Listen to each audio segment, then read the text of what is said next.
Hi, I'm Mimi Secor, nurse practitioner, live here at the Meds meeting in beautiful Orlando, Florida, with Davida Kruger, nurse practitioner and diabetes expert.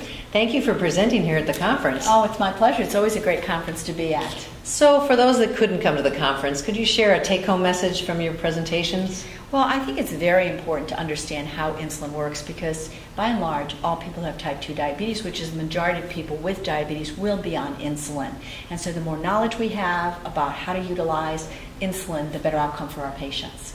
And what do you think clinicians least appreciate about the subject? Well, I think someone recently said to me that the thing about insulin that surprises them is that there's no minimum dose, there's no maximum dose. It's what you do with the person sitting in front of you. So I think coming to a conference like this gives the clinician an opportunity to understand how to choose the best insulin, how they work, how to apply it to your patients, how to apply it to the person sitting in front of you so that your patients have a better outcome.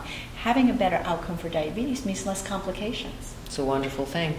So there's an art and a science to it, I take it. Well, that's what we actually say about insulin. It's not a science, it's an art. Cool. Because you need to understand the physiology, you need to understand what's happening with diabetes, you need to then apply it to the person sitting in front of you, and as a clinician, you're the artist. And you help paint that picture for the patient to how best use insulin in their life so we're not disruptive, but we provide a healthier lifestyle and a better outcome. Nice.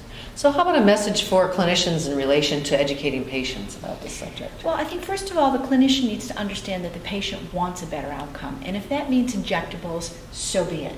And that the patient needs to understand that as the disease progresses, not that they've done something wrong, but the progression of the disease, they're probably going to need insulin, and that insulin's not the bad guy. Insulin may prevent you from having complications.